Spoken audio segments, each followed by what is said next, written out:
On today's episode of Gathering the Kings. A lot of what we do when you're working on your business versus in your business is really about people development. And it really is about putting the right people in the right place. And sometimes the right people in the right place means they don't need to be in the place at all.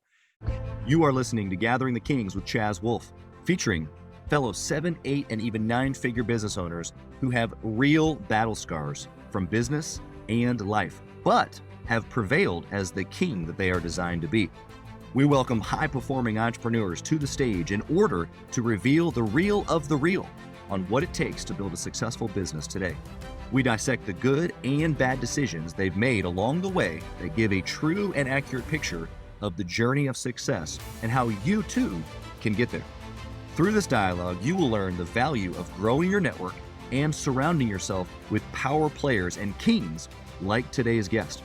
Grab your pen and notebook because we're about to dive in. What's up, everybody? I'm Chaz Wolfe, Gathering the Kings podcast. Today, I've got Chris Cloutier here on the King stage. My brother, how are you? What's going on, Chaz? How are you? You know, we were just talking about me being in Dallas in your backyard. Actually, I had no idea. Wish I would have said something because, man, we could have grabbed some lunch, but we're dealing with ragweed and all kinds of other stuff down there apparently these days. We are. You know, it's in the top 5 unfortunate places for people with allergies. So I picked like one of the worst places. So in the changes of seasons, Chaz, I can't enjoy the spring or the fall. And we only have a week of each in Texas. I was going to say, you know, hot in the nut, you know. Hot in the nut. Yep. Exactly. Well, Chris, I appreciate you being here, man. What kind of business are you in? I actually own a couple businesses, Chaz. I own 2 auto repair shops in the Dallas area, and we fix general auto repair, you name it, drivability, engines. We don't do body work, but we do anything repair wise. And then I own a software company. And most people say, look, Chris, software and auto repair do not go together. That's right. The software is for auto repair shops, which is really neat, right? And we have software in all kinds of auto repair shops in the US and Canada. And what it does is provides a better customer experience, but really what it does is provides better workflow internally for the auto repair shop. So it kind of keeps everybody on the same page. So you can imagine like a digital board. We use these a lot now. Digital workflow boards, Kanban boards, these things to know where anything is at any given point in time. So a lot of times in an auto repair shop, a car gets lost very quickly, because a piece of paper and a clipboard with keys goes somewhere, somebody picks it up and takes it somewhere, lays it down, and that car is lost. So when you call at 3 o'clock and say, hey, what's going on with my car? They really don't know what's going on, unfortunately. But this they scramble to look for your keys. They scramble, right? They're going, oh no, let me put you on hold for a minute and I'll go check on that, which they're going to look for the clipboard. This keeps everybody on the same page. So it's a visible workboard that you can see. And then the side effect is if you can stay on top of your workflow, then you can text your customer or you can email your customer updates. So Chaz, you would know when your car was checked in, when we're looking at it, when we're working on it, and you get that text that it's ready for pickup. Also, you get a digital inspection. So instead of us sending or showing you some sort of piece of paper or trying to explain something on the phone that makes no sense to you, we are able to send a inspection over your phone so you can see all the videos and images of what's going on with your car. Still don't know what you're looking at, but at least you got an idea that it's not good. Right. Well, first off, I think what you've done is incredible. I think that it's one of those systems. It's one of the mom and pop variations that still exists. It's the old boys club. Yes. That needs an update. And so here you come with a fresh coat of paint and you're updating this world. I'm going to take us just totally left field for a quick second because I have to know your opinion.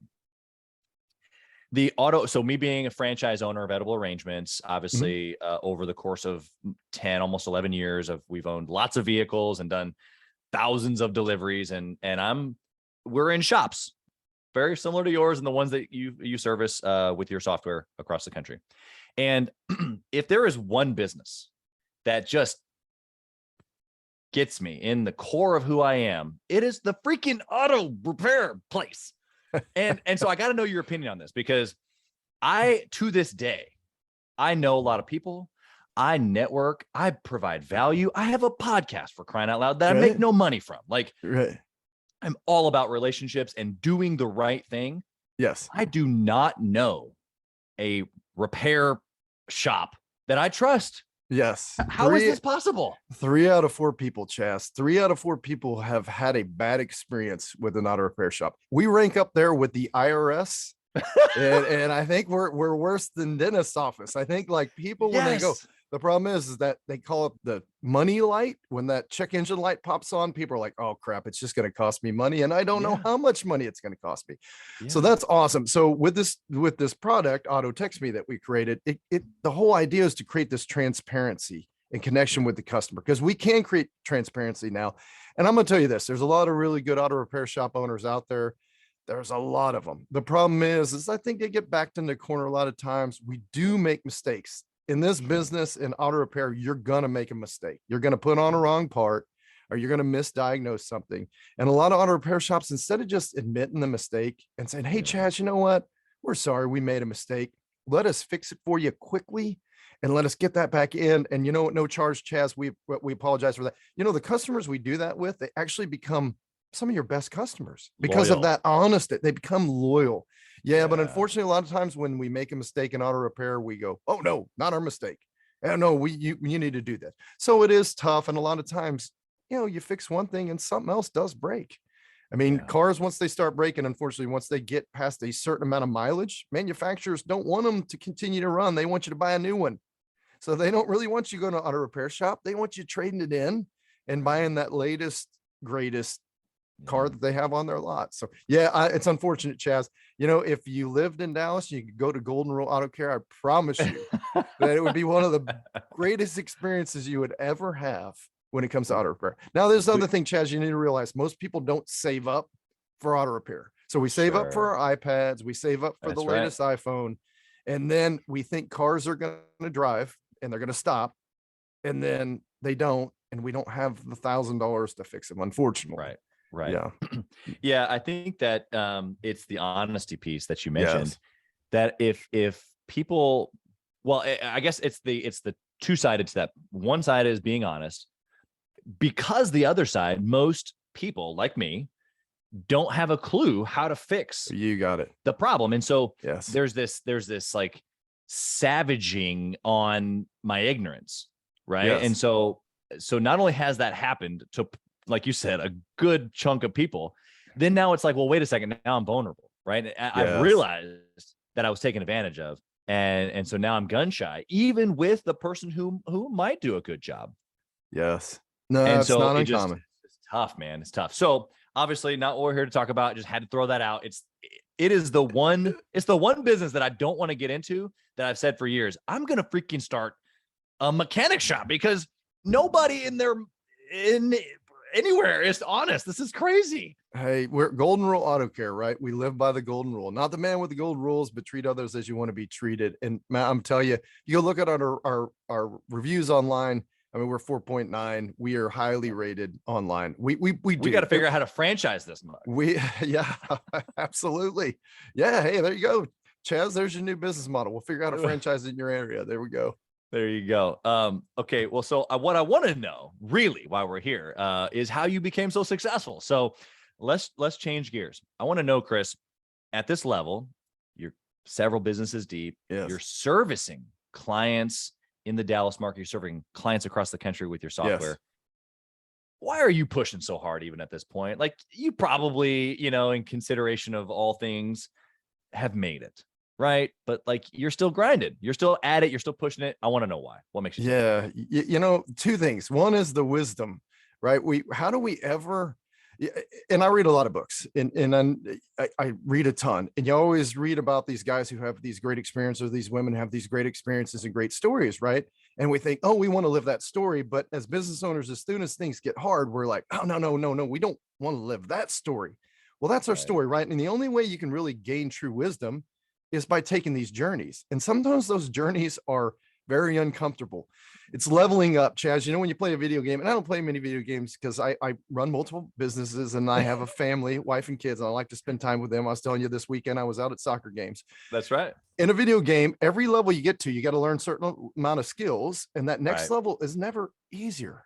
It's always harder, right? And I see businesses the same thing. That boss is harder. And then you're like, yes, I slayed this boss. And it's like, oh no, now I'm level 17, which requires Right. more different skills, all the skills that you learned before. So there's that wisdom that we gain. And we use this as business owners. One of the things I like to do is consult with other business owners and Right. give them advice when they listen. I love to pour into people that will listen. And one in particular, he got sued recently, and he was worried about it. He was like, man, I'm getting sued. This is really tough, Chris. What do I do? And I said, take a deep breath. And I said, we're going to find you a lawyer. And this is what's going to happen. Chances are the person's just barking. They didn't send you, or they did send a certified letter, but I'm like, they probably just went to a friend. They wrote one up. They just want to scare you. They want to get money out of you, and they're gone. You send a letter back, and just a kind letter from your lawyer. And then you'll get to a part where you're probably going to sit at a table with them, and you can work this out, right? You might learn a little bit because you had loose, contracts and everything else, but his wisdom. Sure. I've been sued before. So the first time you get sued, it stings. And I was told after I got sued, hey, Chris, are you going to be in business? And I said, I am. And he goes, well, be prepared to be sued a couple more times, or at least be threatened. So the first time you go through something like that, it stings, but then you get this wisdom, and then you can share that wisdom with other business owners. And and it's funny, and I got scripture right here. I like this. This is a scripture that I refer to often. It says, you see a man skilled at his work, he will stand in the presence of kings. He will not stand in the presence of obscure men. I'm sure you heard that scripture. It's wonderful, right? So here we are put on this earth, and the Lord has put us on this journey, right? Are we going to be skilled at what we do? So if business ownership is what he's given me, what am I going to do to be, stand in the presence of kings? And here I am on a podcast, about kings, right? So this is great. Love it. Yeah, it ties all in together. And the word that comes to my mind, that I hear you saying, which has resonated so deeply with me for so many years, is excellence. Yes. And if we're going to do it, we're going to do it right. We're going to do it with honesty. We're going to do it with integrity. We're going to do it because that's the right thing to do. Yes. And in this case here, obviously, even like you said from the scripture, it's like, man, this is what I've been given. This is the talent. This is my portion. This is the thing. I want to be a good steward, right? I want to press into all that I've been made for. And so we're kind of talking the same language of like reaching for the potential, pouring into others. It's very king mindset where, what comes before that is obviously, the warrior stage, and we're pressing in. We're kind of just, got a dial and got a tactic, and you got to, fix the car, and you got to do all these things that are very, very in the business. The mindset of the king, as you just described, is, you said family, you said other business owners, you said your community, I'm sure there's probably a church in there somewhere. It's like Absolutely. all these things and people that are counting on us to be all we've meant to be. So I just so appreciate that. I think we're in the same lane. We're beating the same drum over here. Yes. I love it. Yes.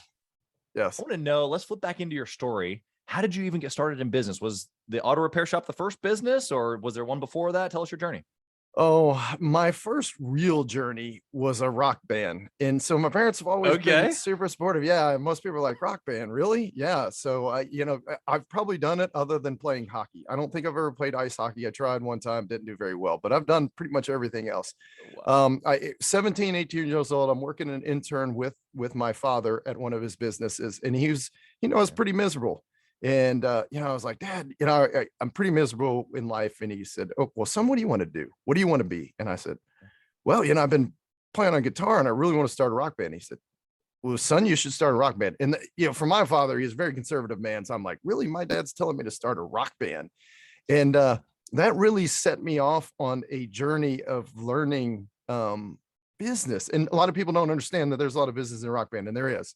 A lot of people don't apply the business side of the rock band, but I'm one of these people who have left brand, right brand. I could write a song, but then I could go look at, our cost of good for the t-shirt and how much money we made, and go, so we had all these spreadsheets, and my guys are like, Chris, this is crazy. Why do we have to keep track of all this stuff? And I said, well, we still got to run it as a business.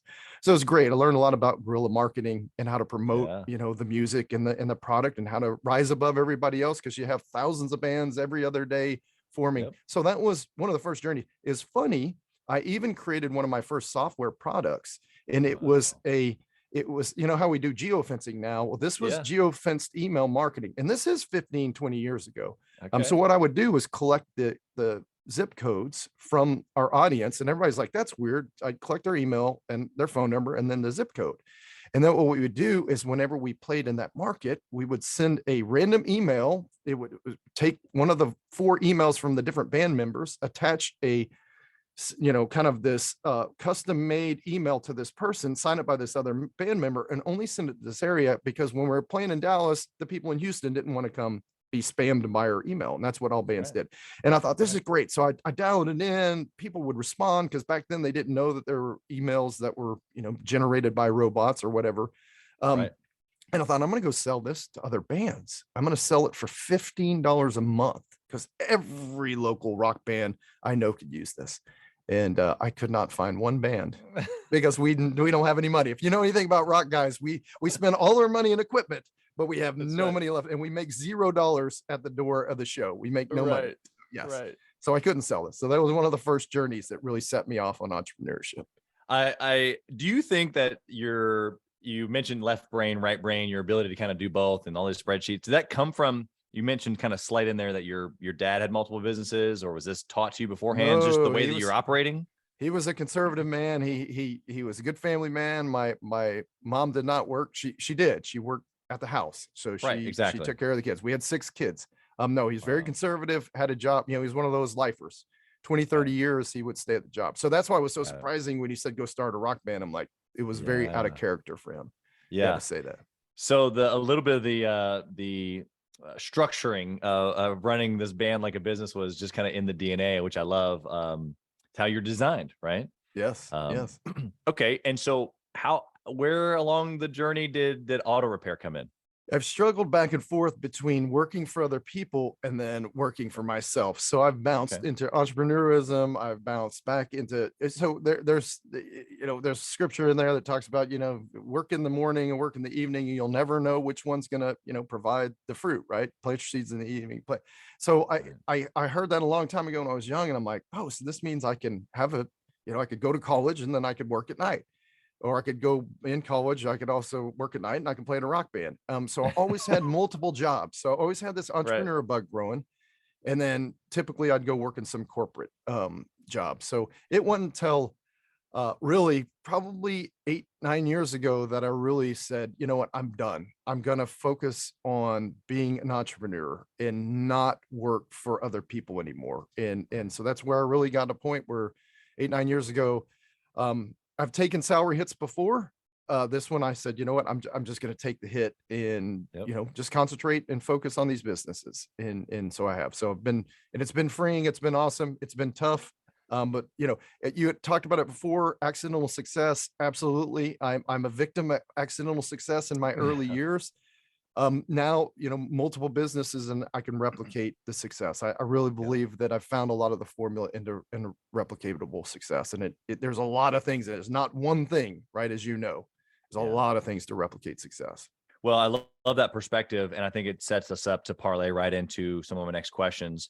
Obviously from a perspective of my journey being diverse and different things going on, I had a guy just this past weekend. I was at an event and we were talking about some experience that I had, and he was like, well, wait a second, you told me that you did this and you did that. And how old are you? When have you had time to do all this? And the reality of it is, like, guys like Chris and I, often we're doing multiple things at once, which I don't know if necessarily was great, but it is the story. Yes. And so let's parlay into good and bad decision here, because you're right. It's not just one thing, but I want you to think about a decision that you made, whether it's in the retail format or maybe in the software business, that you can look back on and go, okay, super glad I did that one thing, because it's dominoed down the road here for me for success. For success, it was taking that risk. I've always kind of dipped my toe into risk and dipped my toe into. So when I played in the rock band, one of the first times that I really kind of went all in is I quit a high-paying software engineering job, and that's what I graduated from school as, a software engineer. And I went into radio full time. So I went from a very high paying job to get paid $12.50 an hour to be able to work 29 hours a week on a morning show. Yeah. But I said, if I'm going to be in a rock band, I need to learn what radio is all about and kind of get behind the curtains and really see, what was happening. And I could get my CD into the hands of the record execs, and I met plenty. And it was an interesting journey that, encouraged me to go all in. And me and my wife made it work. We sacrificed, we didn't go out to eat. We've always been savers. We've always been frugal. Yeah. And we've always carried very little debt, which has allowed us to kind of be free and make some of these choices. Yeah. Absolutely. So that was one of the first times I really and it was scary. I mean, $12.50 an hour, 29 hours a week is not a lot to live on. I had to do side jobs and things like that. Like I said, I'm always staying busy. So if I had to go build a website for somebody, I would do it. But that was probably one of the first times I really think that I decided, hey, let me go all in. Now, the interesting thing is, Chaz, I went back into corporate America again because I was like, I was done with radio. It wasn't where I wanted to be.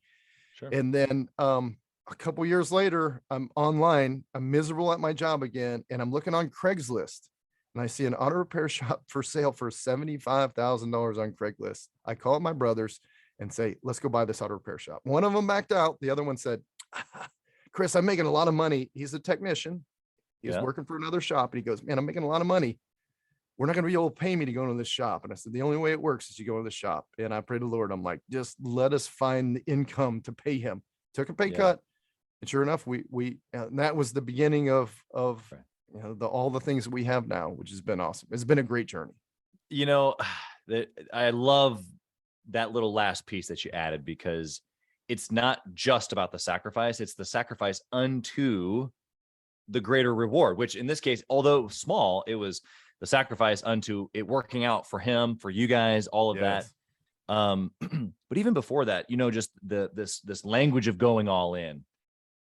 How many times is the listener right now contemplating in their head going, I've tipped my toe in, or I've danced back and forth and gone back and forth and done that and then done this and done that and then done this. For you, when you say go all in, like I heard you say, my wife and I committed together. We put our finances in order so that we could go all in. I took a specific job to help me not make money, not really learn the business. Yes, a little bit, but to specifically strategically meet the right people to get my CD in their hand. Like that was all strategy is really what it was. What is for the listener right now, what do you say to the guy who he knows he's not all in, right? What does that look like for him? Obviously you don't know his business. You don't know his situation. You don't know how much money he has or doesn't have. Just give me a little bit of love here on going all in for that listener who's like, it's hitting him right now. He knows he's not all the way in. What do you say? You know what? Go all in, but make sure you're careful about accidental success. There's a great book that I have up here called Ego is the Enemy, right? A lot of times as business owners, so you have to have this big ego to say, I can do it better and I can be smarter and I can go. And a lot of times what we do, and this, Chaz, is we buy our jobs. Right. But in order to be a true leader and to build an organization or to build multiple organizations and to lead people, you have to then start really listening to the way other people have done it. And, there is repeatable success. If you go read biographies about a lot of the same things that people do are repeatable. And that's why there's hundreds of thousands of business books out there, management books, leadership books, marketing books, HR books to really help you. So I would say if you're going to go all in, just make sure you understand what you're doing and don't make it accidental. Listen, go get in peer groups, go listen to podcasts like this podcast and really get into the mind of other business owners, because the mistake I see a lot of people making is going all in. And then they really think they're all in, but they're in the, and it's going to sound bad. They're in the, kiddie pool, and they really not in the big pool and realize there's a big pool out there and you can really learn a lot from other people. You can be really successful.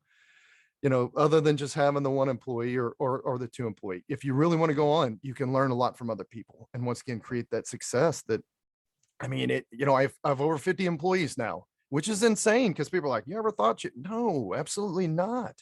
When we first started, there was 4 of us and now over 50. And then it continues to grow. It continues. I continue to add more people on. So, but once again, I got to go back to don't make it accidental. I did a presentation not too long ago and it was, hey, you've hit your highest sales number. Now what?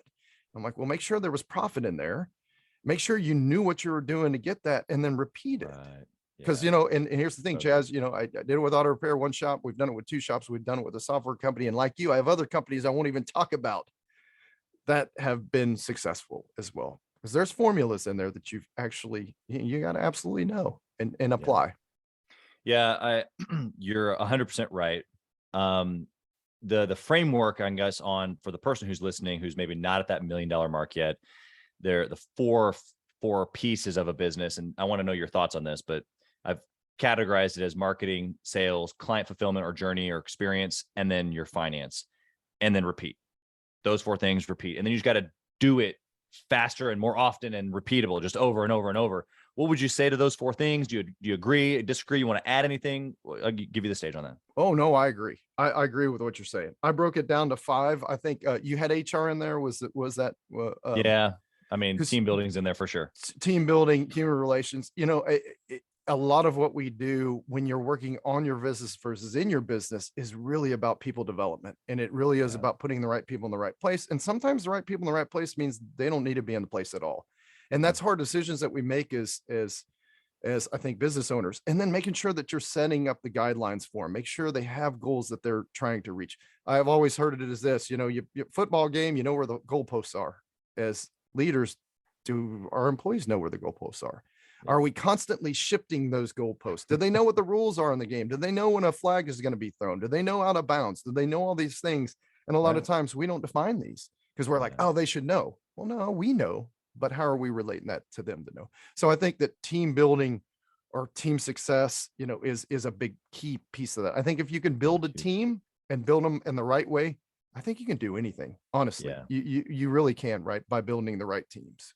100%, because obviously the team building goes into each of those four categories. The solo guy does all of those four things. Yes. But he doesn't do those things at a 7 or 8 or a 9-figure level by himself. No way.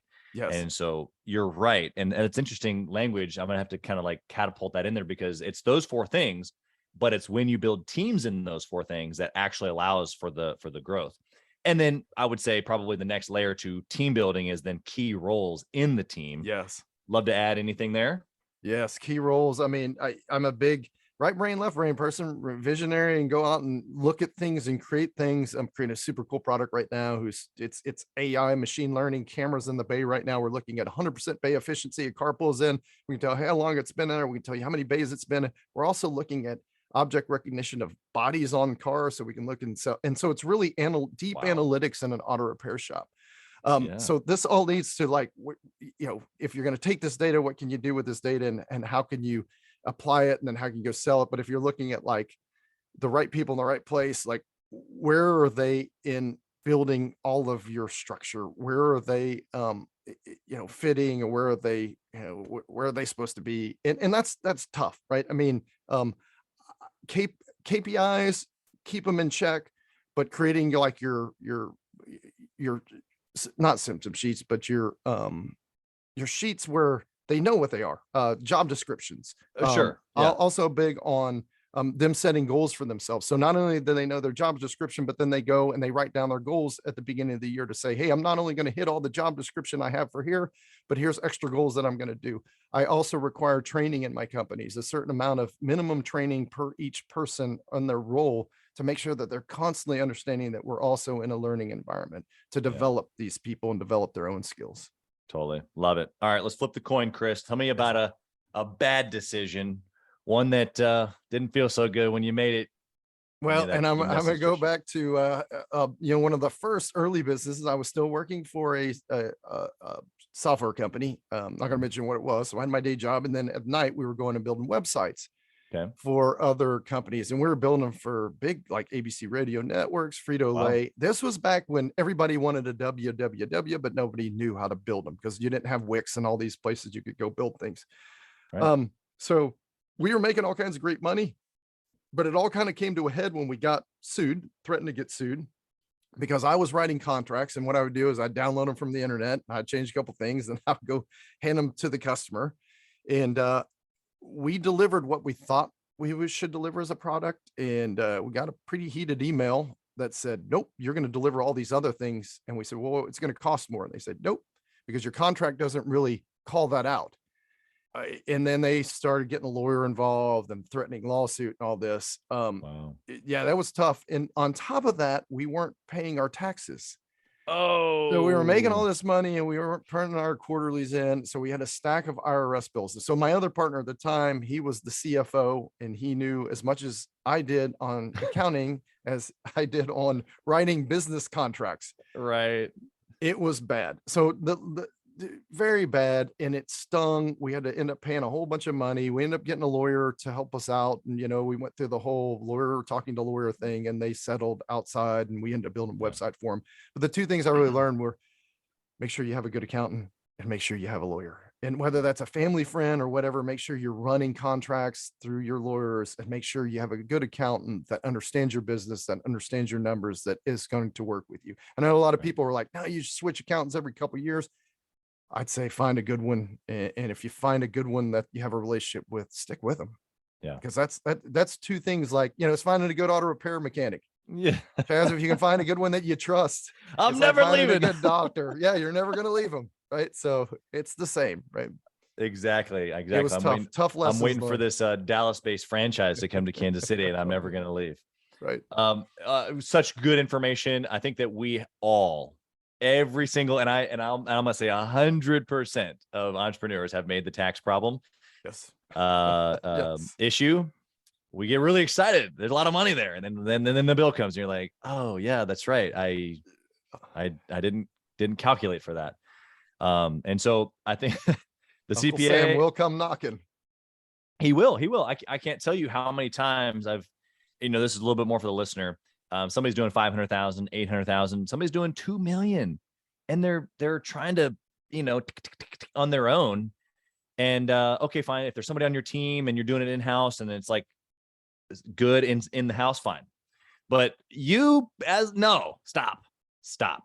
When I bought my first franchise, the 4 months from that moment until when I bought the second one, I was trying to do it on my own. And it had been showed to me how, this is exactly how you do it. You just, and when I got to the second one, it was like, okay, well, I don't have time anymore. So I just handed them both to the accountant. And then thank goodness it had only been 4 months, because I had been doing it all wrong and backwards.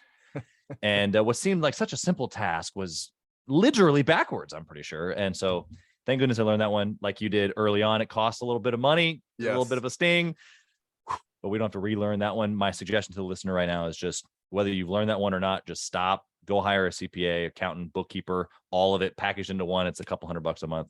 Best decision you've ever made. Worth it. And you find a good one that you can work with that'll know your business, and they become a partner. They become another person on your team. They do. That's right. What kind of process? You're obviously a big, I love this left brain, right brain dichotomy that you've given to us, where it's like you're creative, but you're very process driven. And so I want to know a process for decision making. That's what we've been talking about. Something comes across your desk right now here today. What are the steps you go through? Man, 21 Irrefutable Laws of Leadership by John Maxwell. To me, it's the Bible of leadership. And interesting, one of the things he talks about is the law of intuition. And that's your gut. So, and he goes on to basically say, trust your gut, right? And trust your instinct in a lot of what you do. And I do. I have a tendency to trust my gut. Sometimes now I have numbers galore. I have spreadsheets. I've got a lot of different KPIs, what's your gross profit on parts? What's this, your payroll, there's a lot of things I can measure. I measure how many, cars get quality controlled and how many issues we find on cars, because we're not going to give Chaz his car back until somebody's gone out there and looked at it, wiped it down, make sure there's no rags sitting in the, on the floor, make sure there's no grease spots. So we're tracking everything. So just having this ability, like, look at all these things, I think helps, right, a business owner make these decisions that they need to make. So there's not one thing in particular that I look for when it comes to KPIs, but I big on all kinds of different numbers, right, and making sure that the what it is that you're trying to achieve by the different businesses. Another thing I know about business is we all do business. They're different businesses, different things, your edible arrangements versus fixing a car versus software, but then your margins and the things that apply to the business, you have a certain amount of profit that you make in your industry. We have a certain amount of profit. So the margins might change a little bit, but there's the goals and KPIs that we all, need to hit and understand. Yeah, 100%. And I think that probably just that factor alone right there, the fact that most people don't know what their numbers are. They don't know what they're trying to hit. Going back to the accountant and CPA topic, the relationship, the partnership that I have with mine at this point, years in, I get one email of course they always ask for the monthly meeting, but I get one email. As long as you send me the numbers, I know how to quickly go ding, ding, ding, ding, ding. We're either in line or we're not. And then I know the adjustments that need to be made inside the team, inside the experience, inside the finance, inside the sales and marketing, based on these things here because of what you're saying. And so I think it's spot on. If you don't know that, if you don't have the CPA, and if you don't know your KPI, your number, how are you making adjustments? How are you making decisions? You're right. And so I think a lot of us go by just intuition. So, the numbers are going to help back up. And so we sometimes go against that. Once again, since I'm in software, the great thing about software is you can build anything. The bad thing about software is you can build anything. So you've got to be able to have some idea of, like, this product we're building. I've spent a lot of money. Building and developing. I've had to throw it away a couple of times. I've had to bring it back on board. And if I looked at the numbers wise, it doesn't make any sense. But intuition tells me, oh, this is really something that's going to a level of understanding in an entrepreneurship that nobody's ever got to. Yeah. So there's that gut feeling that says, hey, there's something here. Now, when I go sell it in the market, it might be tough because the numbers aren't going to be there. And maybe I'm too early, or maybe the product that I'm building is not the product that's going to eventually be the product that is the market product. So, but I do like intuition, but knowing your numbers, and I agree with that, Chaz, it goes back to that, or you see a man skilled in his job.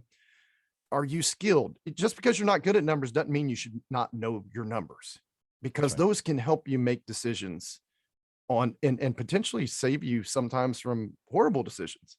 Yeah. So there's got to be a balance of both, I believe.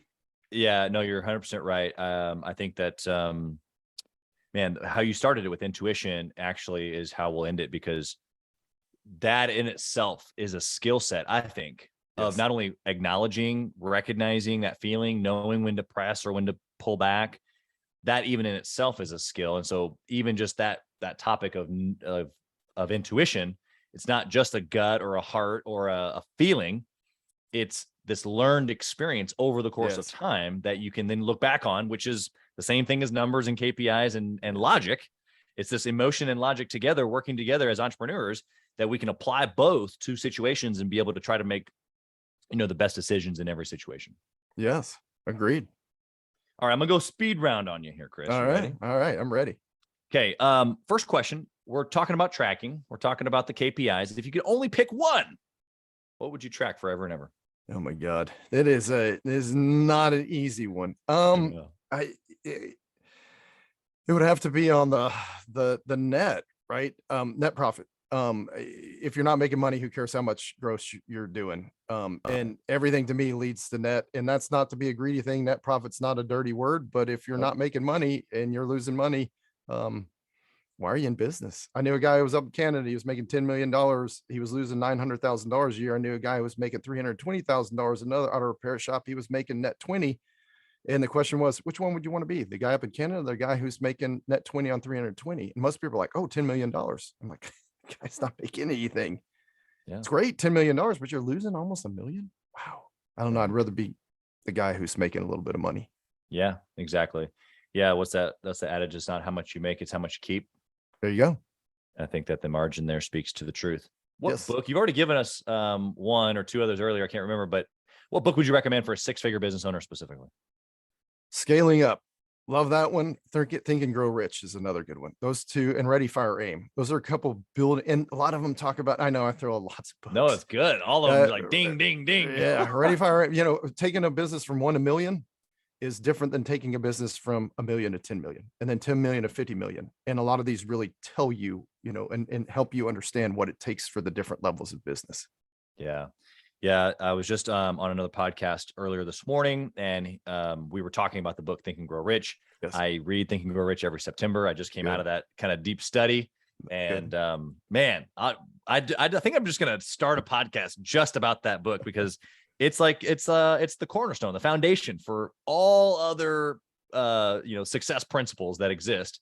Which is, I think most people know that, but you get reminded as like, oh man, this is old stuff, but it's still true. Good. It's rich, like that's what I mean by old, Yes. Like, yes. A lot of wisdom. I can smell the book. It's old, Right.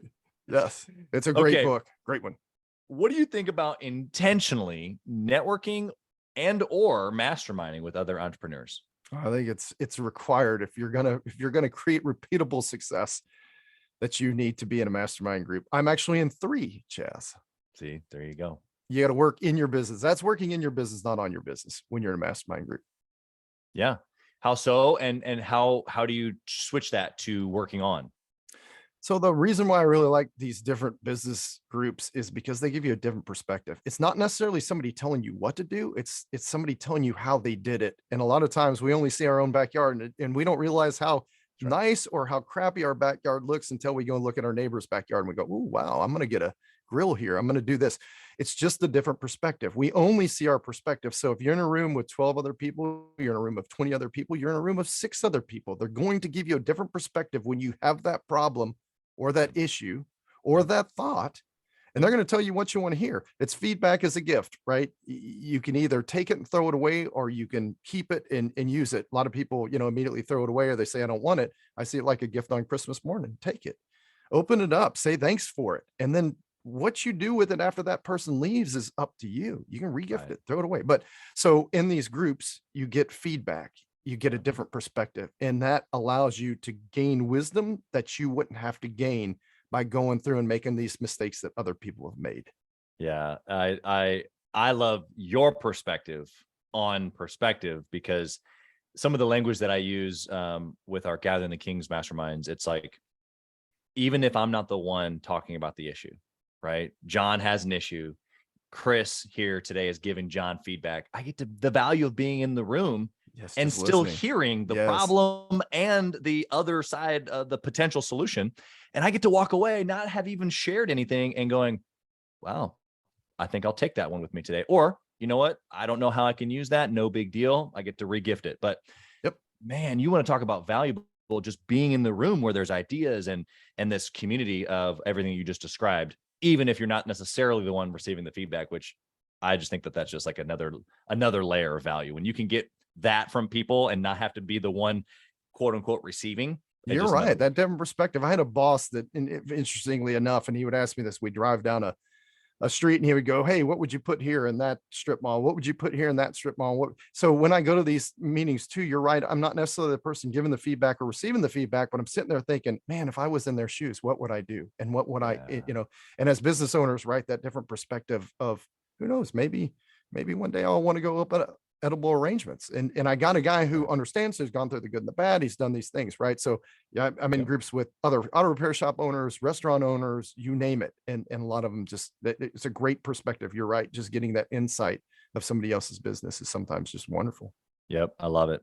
One last question here for you, Chris. I want to know, if you could whisper in the younger Chris's ear, what would you tell him? Keep going. Love it. What's the story behind keep going? Share just it's one of those things that we just, as entrepreneurs and business owners, we just need to hear that it's okay, right? We that encouragement that we don't sometimes give ourselves, we just need to give ourselves, it's okay. And sometimes we don't want to get up in the mornings. Sometimes we're the bug, the windshield. Sometimes we're both. Because it's a roller coaster. It is, but it's a wonderful roller coaster, Chaz. There's freedom in there. You mentioned at the beginning, the ability to influence people, the ability to lead, teams and take care of families, the ability to change our small little portion of the world. We don't realize like what our ripple effect can happen. Yeah. So it really is a gift, right, of leadership and business owner. A preacher said this a long time. He goes, everybody has a special power that God gives them, a superpower. And I'm like, naps, I don't think is a good superpower. I'm really good at that. But he was like, leadership is one of those gifts that you're given. And sometimes we forget that and we think that it's such a burden. But that keep going is like, man, it's okay, right? You're influencing people in the right way. And we're providing a lot to those people around us, as well as those people who interact with us, your vendors and the people that you get a chance to work with, right? We have a lot of influence in a lot of circles. And we just, hey, keep going, keep doing the good things that we're doing. It's the weight of the crown, as we say. And some people run from that, right? Yes. It's responsibility. It's heavy. Yes. But for the right ones, we press in, and like you said, just keep going. It's okay. You're designed to do this. You're meant to do this. The people that you'll never even know that you influenced. Yes. is just another level. So thank you for that.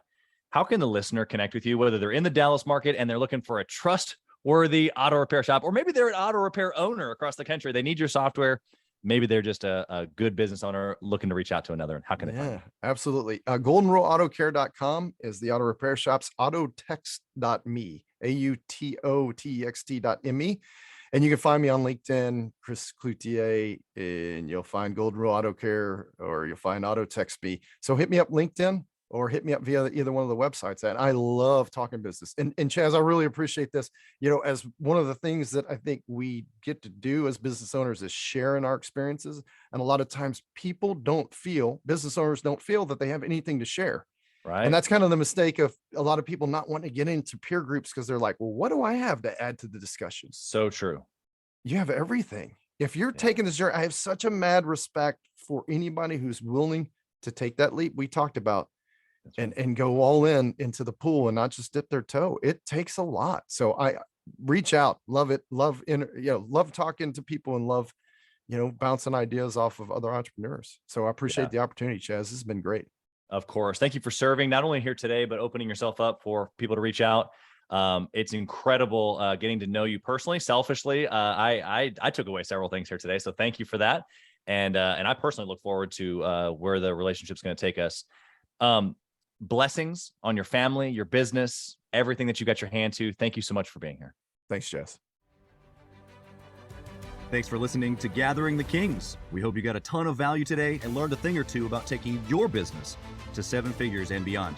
If you desire more and want a community around you to help you get there, I want you to go to gatheringthekings.com. That's gatheringthekings.com. And I want you to apply for our next Becoming a King 90-day intensive. We are extremely exclusive by nature as a group. What that means is that we're really wanting only the entrepreneurs who take their business and targets super serious to apply. So if that's you, you think you got what it takes to level up your business, I want you to go to gatheringthekings.com and apply. And we will see you on the other side.